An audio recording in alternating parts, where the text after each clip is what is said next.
প্রকৃতি যখন রুদ্রমুখী ধারণ করে তখন তার সামনে মানুষের অসহায়তা স্পষ্ট হয়ে ওঠে। দক্ষিণ এশিয়ার বুকে তেমনই এক ভয়াবহ বন্যা প্রকৃতি দুর্যোগের শিকার হয়েছে পাকিস্তান। শতাব্দীর ভয়াবহতা বন্যার বেশি গেছে দেশটির প্রায় তৃতীয়াংশ এলাকা। জলমগ্ন জনপদ, লক্ষ লক্ষ বস্তাহারা মানুষ আর অনিশ্চিত ভবিষ্যতের গল্প আজ পাকিস্তানের প্রতিটি প্রান্তে। এই ভয়াবহ বন্যার কারণ কি? বিশেষজ্ঞরা বলছেন জলবায়ু পরিবর্তনের প্রভাবে পাকিস্তানে এবার স্বাভাবিকের চেয়ে 10 গুণ বেশি বৃষ্টি হয়েছে। এর সঙ্গে যুক্ত হয়েছে উত্তরে পার্বত্য অঞ্চলে হিমবাহ দ্রুত হয়ে গেল।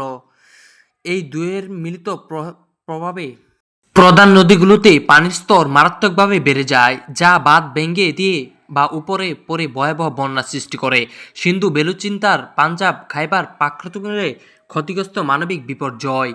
এই বন্যা শুধু প্রাকৃতিক খেয়াল নয়, এটি এক বিশাল মানবিক বিপর্যয়। জাতিসংঘের তথ্য অনুযায়ী এই বন্যায় এখন পর্যন্ত 1700 জনেরও বেশি মানুষ প্রাণ হারিয়েছেন, যাদের মধ্যে 600-এর বেশি শিশু। প্রায় 33 মিলিয়ন মানুষ, অর্থাৎ দেশের প্রায় 1/7 মানুষ সরাসরি ক্ষতিগ্রস্ত হয়েছেন। লক্ষ লক্ষ ঘরবাড়ি পুরোপুরি ধ্বংস হয়ে গিয়েছে।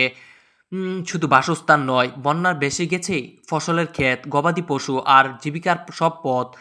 প্রায় 21.5 মিলিয়ন একর জমি ফসল নষ্ট হয়েছে। রাস্তাঘাট, সেতু, স্কুল, হাসপাতাল সবকিছুই ভেঙে পড়েছে।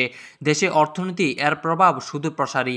ইতিমধ্যে পাকিস্তান খাদ্য নিরাপত্তা মারাত্মক ঝুঁকির মুখে পড়েছে। কলেরার মতো পানিবাহিত রোগের প্রাদুর্ভাব দেখে গিয়েছে, যা বন্যার পরিস্থিতিতে আরও